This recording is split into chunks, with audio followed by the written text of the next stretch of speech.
Hello and welcome to The Alternate. I have been waiting for this episode because I did this case on Housewives of True Crime many, many years ago, and this has been a long time coming. So today we're taking a deep dive into the long-awaited trial of the disappearance and murder of Crystal Rogers. This happened in Bardstown, Kentucky. Crystal was a mother of 5 who vanished in 2015. This case has haunted the community for a decade, and I'm talking haunted. Everybody knew about Crystal's disappearance and had in their mind who committed this murder. Now, 10 years later, a jury has finally delivered some justice.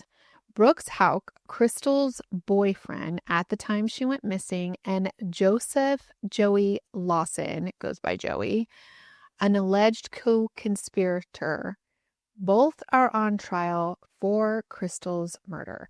This case is one that involves a web of family ties. I'm telling you, we're going to get into it. Chilling secrets and a community that was relentless in the pursuit of justice. So grab your seat. We are about to recap everything from opening statements to final verdicts and the emotional aftermath. Crystal Rogers was 35 years old when she disappeared on July 3rd, 2015. She was last seen on a farm owned by the Hauke family, her boyfriend, Brooks Hauke's family farm, where her and Brooks had planned a supposed kid-free romantic evening. Now remember, she's got 5 kids. The 2 of them have 1 together. That evening never went as planned. 2 days later, Crystal's car was found abandoned on the Bluegrass Parkway with a flat tire, keys still in the ignition, and her purse and phone inside the car. From day one, suspicions swirled around Brooks Hauke and those very close to him. In fact, Crystal's own family, the Ballards, very quickly voiced their belief that Brooks was involved. Over the years, investigators uncovered bits of evidence and suspicious behavior. Brooks and his brother, Nick Hauke, who was a police officer at the time, he actually was fired for allegedly interfering in this investigation. And Crystal's father, Tommy Ballard, was mysteriously shot and killed in 2016. Now, Ballard was getting ready, Tommy, the dad, was getting ready for a hunting trip with his 12-year-old grandson on family property near Bluegrass Parkway when an unknown person fired 1 shot, killing him in the chest. A tragedy that many feel is connected to this case.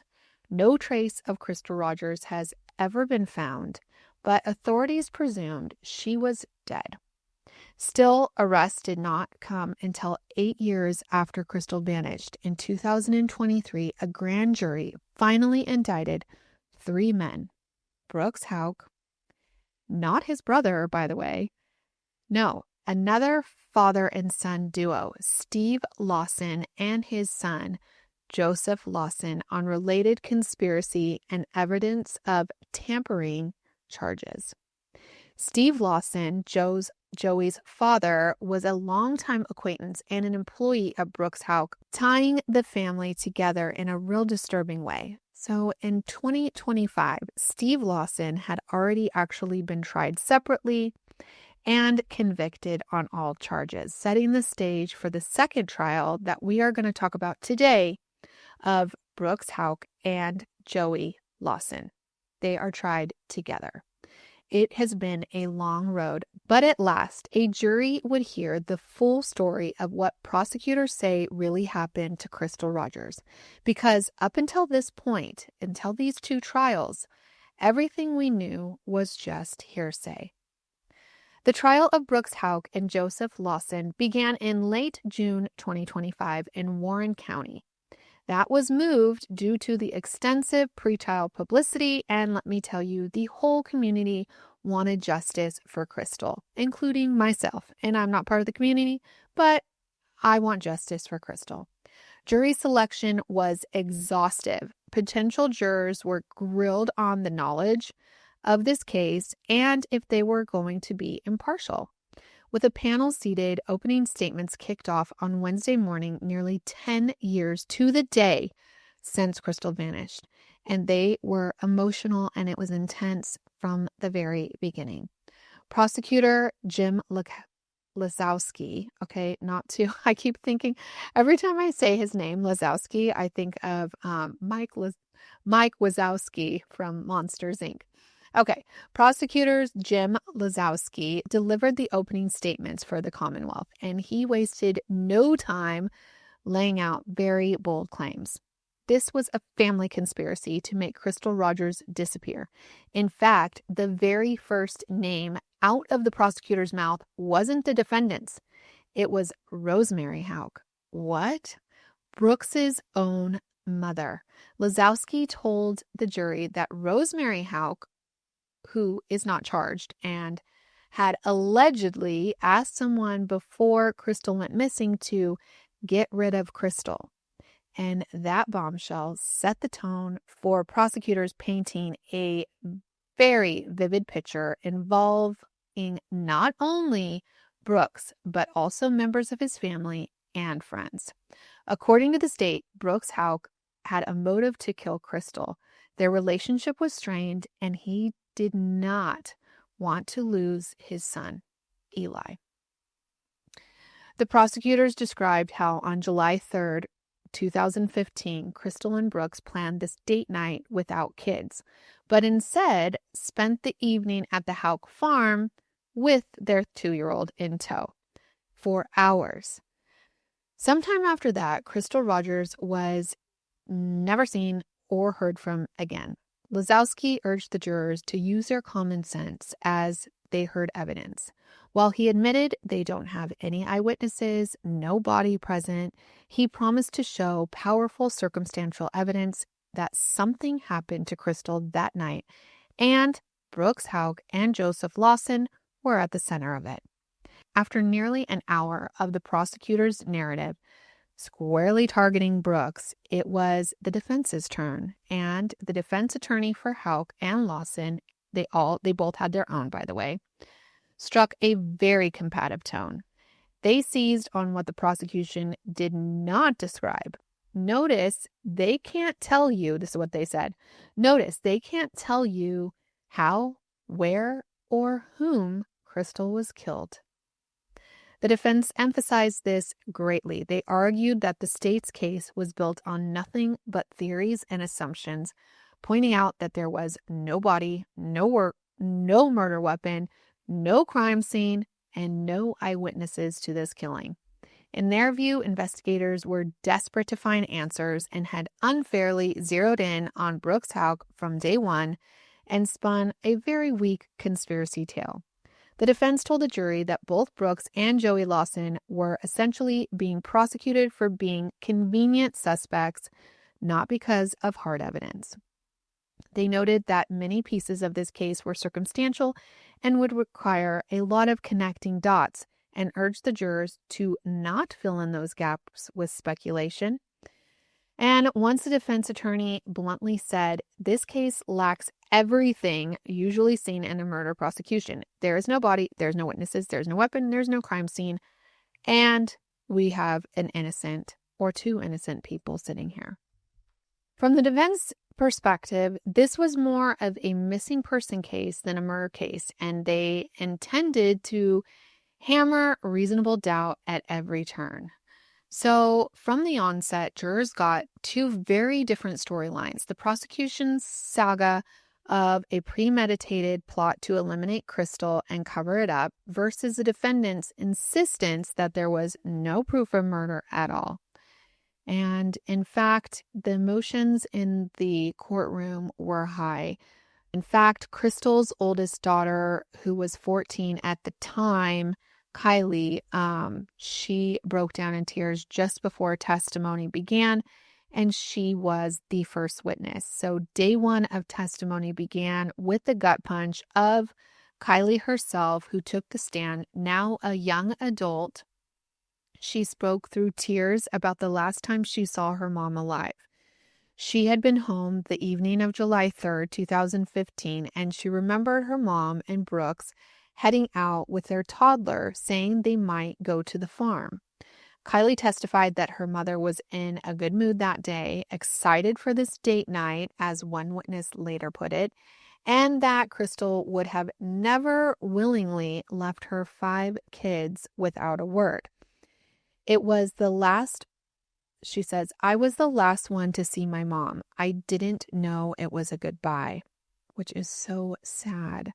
The courtroom was silent except for some sobs from Crystal's family as Kylie described the confusion and pain of her mother's sudden disappearance. It was an emotional start for sure, putting a human face on the loss at the heart of this case. After hearing from Kylie and other family members about the initial missing persons search, prosecutors began to methodically reconstruct the timeline of Crystal's final hours. By the way, I know this, but Brooks was not the loving, doting, looking for you husband when his, baby's mother and girlfriend went missing. Just a side note. So if you want to listen to that episode, I know there's a lot of updates from that because it was years ago, but man, I know for a fact he was not searching for Crystal. Okay, so anyways, the prosecution's goal was to pin down where Brooks Hauke was and what he was doing when Crystal vanished, and to highlight any lies he told along the way, which there are plenty. So here, technology took center stage. A digital forensic expert walked jurors through Brooks Hauke's cell phone, location data, Google timeline, and all that for July 3rd, 2015. The evidence was fascinating. Despite Brooks later telling the police he had been busy that day running errands, evicting tenants from their rental properties, meeting electricians, etc., the actual data showed a very different story. According to the expert, Brooks' Google location records indicated only he traveled 2 places on July 3rd, his own house and the family farm. There were no pings or GPS records to support all those errands Brooks claimed he had done. No trips to rental units, no visits to utility companies. In short, the prosecution said Brooks' alibi was a total lie, and not a single witness could corroborate seeing him perform any of those tasks that he described to the police. Instead, prosecutors believe Brooks spent the day setting the stage for Crystal's demise. They argued that this romantic evening plan was a ruse to get Crystal out to this isolated farm.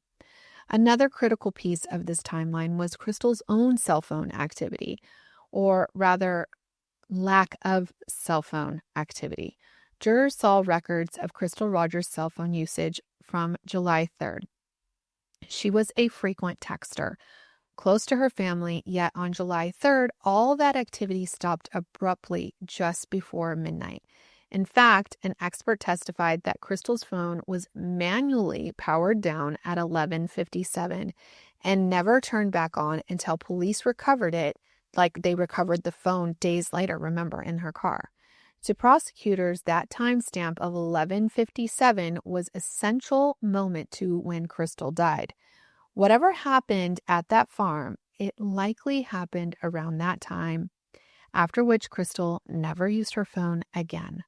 The prosecution emphasized that in the days immediately following, not a single loved one ever heard from Crystal, and she even missed July 4th family gathering, something that she would have never done unless she was incapacitated. This helped establish proof of death even without a body. At one point, Judge Timothy Sims would remark that the evidence overwhelmingly supported the conclusion that Crystal Rogers was no longer alive. Next, prosecution shifted focus to Brooks's brother, Nick Hauke, to show how multiple people might have been involved in this cover-up. Now, Nick Hauke has not been charged of anything, so it was pretty fascinating to hear how many times Nick's name came up, but they showed that multiple people were involved in this cover-up, and several witnesses pieced together some of this plan, telling a picture of Nick's behavior that was critical that weekend. Amber Bowman, Nick's longtime girlfriend back in 2015, actually took the stand to share a very suspicious story. Amber testified that on the morning of July 3rd, 2015, she and Nick were in the middle of moving to a new house when Nick suddenly told her he had to leave to help his brother with something at the rental property. Remember, this is his whole excuse. She was frustrated. They were on a deadline to move, but Nick insisted that he needed to leave, so he took off. According to Amber, for the next 24 hours, Nick essentially vanished. She tried calling him 15 times from July 3rd to July 4th, but each call went straight to voicemail. Nick's phone was completely off during this period, which was very suspicious. It's also when Crystal went missing. Amber said it was also extremely unlike Nick. The defense on cross did point out that Amber had once told the FBI that sometimes Nick worked overnight shifts or stayed late doing home renovations, suggesting maybe, not hearing from him was something she had done often. But Amber was adamant that this situation felt different and it was alarming. Hello, Nick's a police officer. Of course, when he's on duty, she's not going to hear from him. She's not going to worry about him. But when he says he needs to go help his brother with some rental property and his phone is off, that is a big red flag for any girlfriend, wife, friend, whatever. Prosecutors argued it's because Nick was busy that night helping his brother Brooks carry out and cover up Crystal's murder. In fact, Amber recalled that when Nick finally did resurface on July 4th, he claimed he had been out working on Brooks's rental property all night. A story prosecutors flatly say is a big fat liar, liar, pants on fire. Phone records bolstered Amber's account. A crime analysis testified about a flurry of calls between key players late on July 3rd and early on July 4th, and those calls are highly coordinated. They look very suspicious. At 11:06 on July 3rd, Joey Lawson called his father, Steve Lawson, with no answer. 1 minute later, Joey called his grandmother. Then at 11:54, Joey tried his dad again, and then at 11:58, Joey called Tammy once more. Just past midnight now, July 4th, the pattern continued. 12:01, Steve calls Joey back. 12:05, they connected for nearly a 3-minute call. Then at 12:09, Steve Lawson immediately places a call to Brooks Hauke's phone that lasted 15 seconds.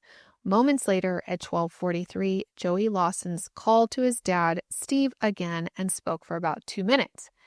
And at 1:08, Tammy Lawson, the grandmother, called Steve Lawson for a 4-minute call. This barrage of late-night calls between Hauke and the Lawsons family right during the window of when Crystal disappeared is beyond coincidental, argue the prosecutors. It looked like a real-time coordination, potentially the conspirators checking in on each other as they disposed of Crystal and the evidence. One call in particular stood out. Steve Lawson's quick 12:09 call to Brooks Hauke. What was said in those 15 seconds? We can speculate, but prosecutors suggest it was something like, "It's done," or instructions on the next steps. The defense, of course, tried to downplay this whole phone call evidence during cross-examination. Brooks' attorney floated alternative explanations, for instance, suggesting that Joey Lawson might have been frantically calling his parents about something unrelated, or that Nick Hauke had turned his phone off simply because he was arguing with his then wife, girlfriend, whatever she was, and didn't want to talk to anybody. In fact, Hauke's defense would later argue that Nick's disappearance could be chalked up to a domestic spat, not a murder plot. However, the prosecution countered that there's no evidence of that, and it wouldn't explain all these coordinated calls with the Lawsons and Brooks. As jurors heard each new detail, a picture was forming. By midnight on July 3rd, 2015. Crystal Rogers was likely dead, and multiple people were scrambling to cover it up. As the trial moved to subsequent days, the prosecution shifted from timeline evidence to alleged cover-up. How Brooks, Hauke, and Joseph Lawson, with the help of others, tried to hide Crystal's body and mislead investigators. This part of the case introduced some of the most fascinating and chilling testimony, including a cadaver dog alert, a mysterious white car, and even conversations about using hogs to dispose of a body. Early on, you recall that Crystal's car was found with a flat tire on the side of the road. Prosecutors believe that that flat tire was no accident. It was part of staging her disappearance. They suggested something like Joey Lawson drove Crystal's maroon Chevy Impala out to the parkway and left it there to make it look like she had car trouble and went missing that way. Why Lawson? Well, they learned that in the weeks before, there had been discussions of a $50,000 payoff for moving a car, overheard by a witness who happened to be the mother of Joey Lawson's ex-girlfriend. In fact, one witness testified she overheard talk about this $50,000, implying this award to whoever could successfully relocate Crystal's vehicle and divert suspicion. By the way, if they were to divert suspicion, a woman that is in trouble with her car does not leave her purse and cell phone in her vehicle. This pointed to the testimony that Lawson had financial motive to help Brooks, that $50,000 might be worth it to the Lawsons. The flat tire trick wasn't the only vehicle involved. Much more damning was the tale of this white Buick. This car belonged to Brooks and Nick's 82-year-old grandmother, Anna Whitesides. Remember that name. It actually surfaced years ago when investigators subpoenaed Anna in 2016 because they suspected that her car might have been used to dispose of Crystal's body. Back then, Anna Whitesides refused to testify, invoking her rights, which only fueled suspicion. Well, at trial, prosecutors finally filled in the blanks. They called two hobbyists, raccoon hunters, who were out near the Hauke farm that night of July 3rd, 2015. These men testified that despite the late night hour and pouring rain, they noticed an unfamiliar white Buick parked on the farm property. It struck them as odd. It was the same Hauke family farm where Crystal was last seen. The hunter's testimony put that Buick right in the vicinity of the crime at this critical time. What happened next with that car is a textbook example of a cover-up, according to prosecution. At one point, Crystal's own father, Tommy Ballard, posted on Facebook asking if anyone had seen this white car in the area. He had gotten word that this white car could be involved in his daughter's disappearance. So it seemed like word was getting out that this white Buick might be connected, and almost immediately, Nick Hauke and Grandma Anna whisked that Buick right away, driving it to a dealership in Louisville and selling it off just 4 days later. How is that suspicious timing? Automotive manager Keith Stevers took the stand to confirm that Nick Hauke handled the sale of his grandmother's Buick, and notably, Nick insisted that no one at the dealership should enter or inspect the car before it was sold, which is really weird. It was an unusual request that raised some eyebrows later, and furthermore, Frances Holt, an aunt to Brooks and Nick, testified that Nick practically had unlimited access to that Buick. Anna Whitesides let him borrow it all the time, and he had a spare key to it. In other words, Nick could easily have used Grandma's car without a fuss. The real bombshell came when law enforcement located that sold Buick, like they found it, and a victory for investigation. They managed to track down the sale, get this vehicle.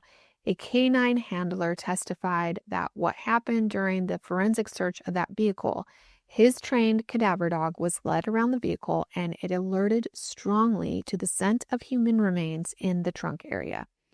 Specifically, this dog gave positive indication near the back passenger side of the car, essentially hitting on smells of possible decomposition.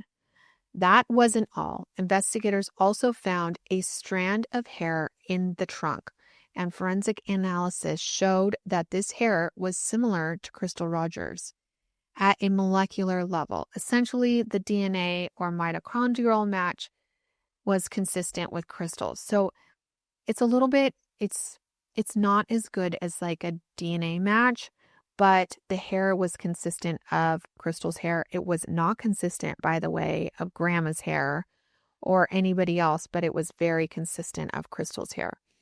In layman terms, it's that it likely came from Crystal or someone biologically related to her. So finding Crystal's hair in Grandma's car trunk and a car that Crystal, by the way, never used is pretty strong evidence. It strongly suggests that Crystal's body or some part of it was in that trunk of that car.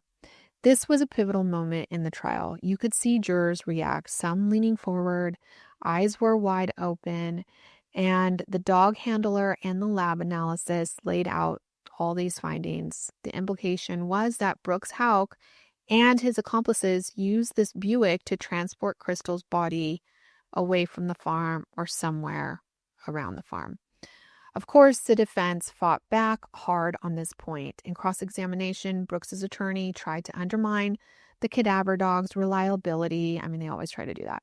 He pointed out that the canine in question was cross-trained, meaning that the dog could alert for both living humans and deceased humans.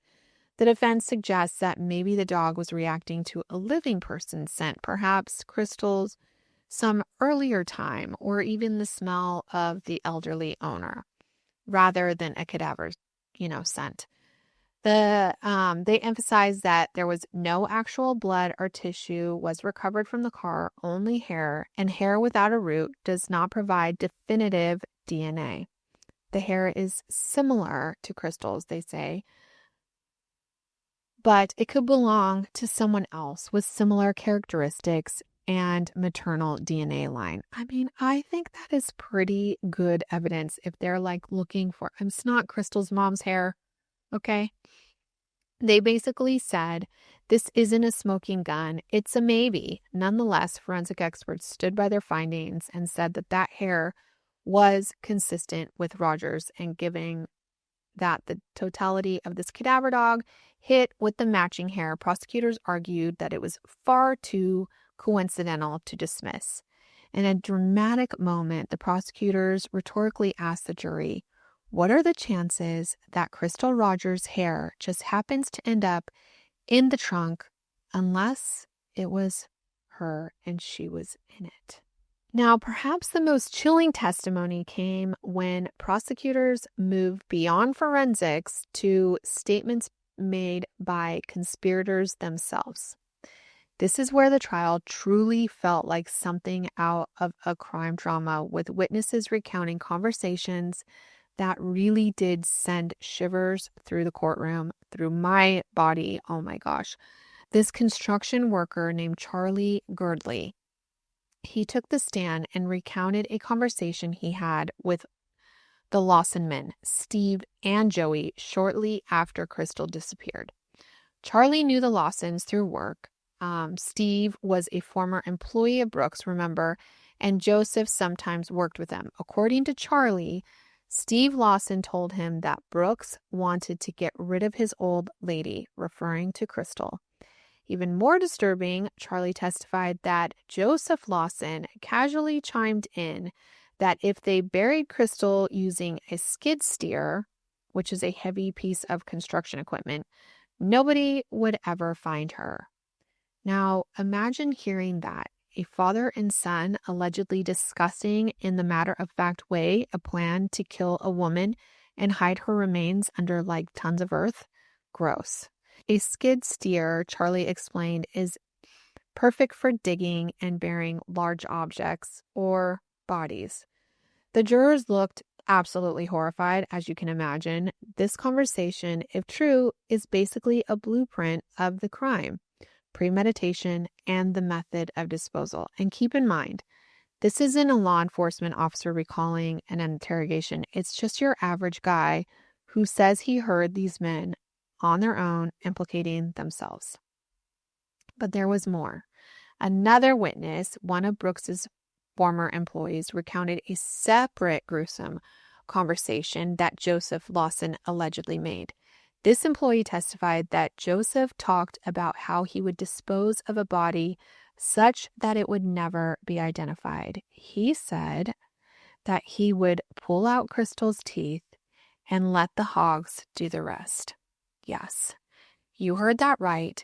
Pull the teeth out so there'd be no dental records and let the hogs eat the body.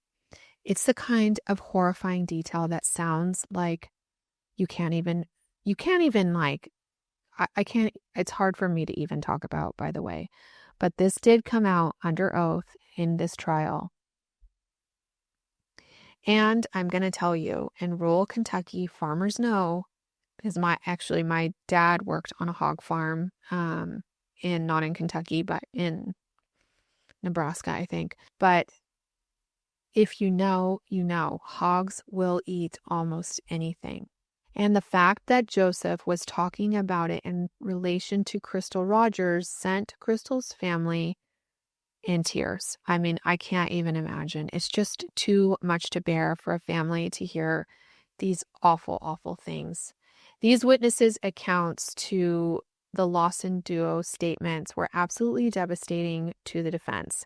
The defense attorney tried to attack the credibility of these witnesses, suggesting maybe that they were jailhouse snitches looking for some favors.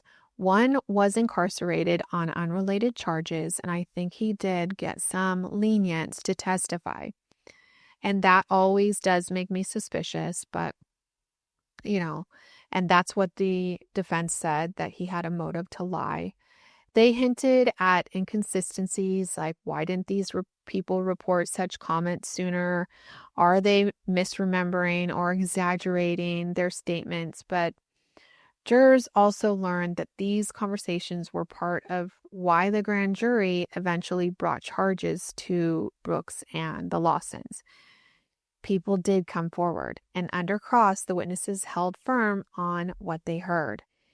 It's hard to imagine someone making that kind of detail up out of thin air, and the defense also pointed out that Steve Lawson, Joey's dad himself, did not testify in his trial. He couldn't, as he was waiting sentence on his own conviction, so they couldn't cross-examine the supposed instigator of these comments.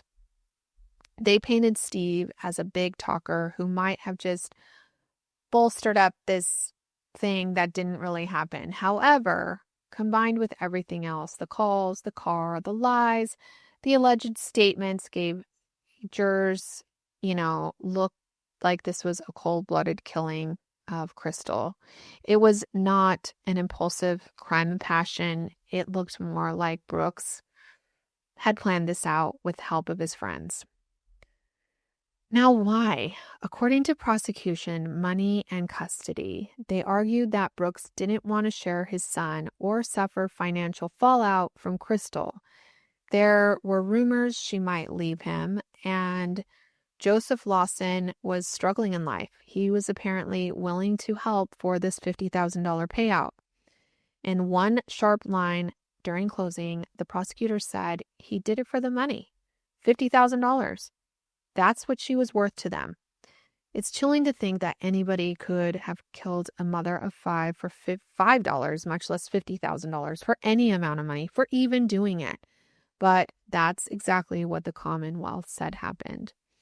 By the end of the prosecution's case, after about 6 days of testimony, the Commonwealth rested their case. They had presented over 24 witnesses and a trove of evidence.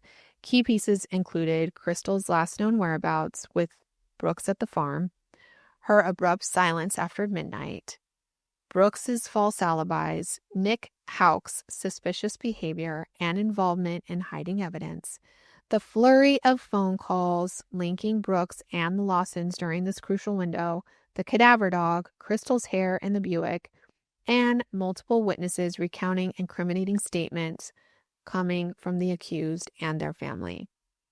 It was, in the state's view, an overwhelming circumstantial case that formed a cohesive narrative. Brooks Hauke killed Crystal Rogers on the night of July 3rd, 2015 at the farm, and Joseph Lawson and others disposed of her body and tried to erase her and the evidence from this earth. Now, I'm going to get to the defense's side in the next episode of The Alternate. So until then, think like a juror and decide like one too.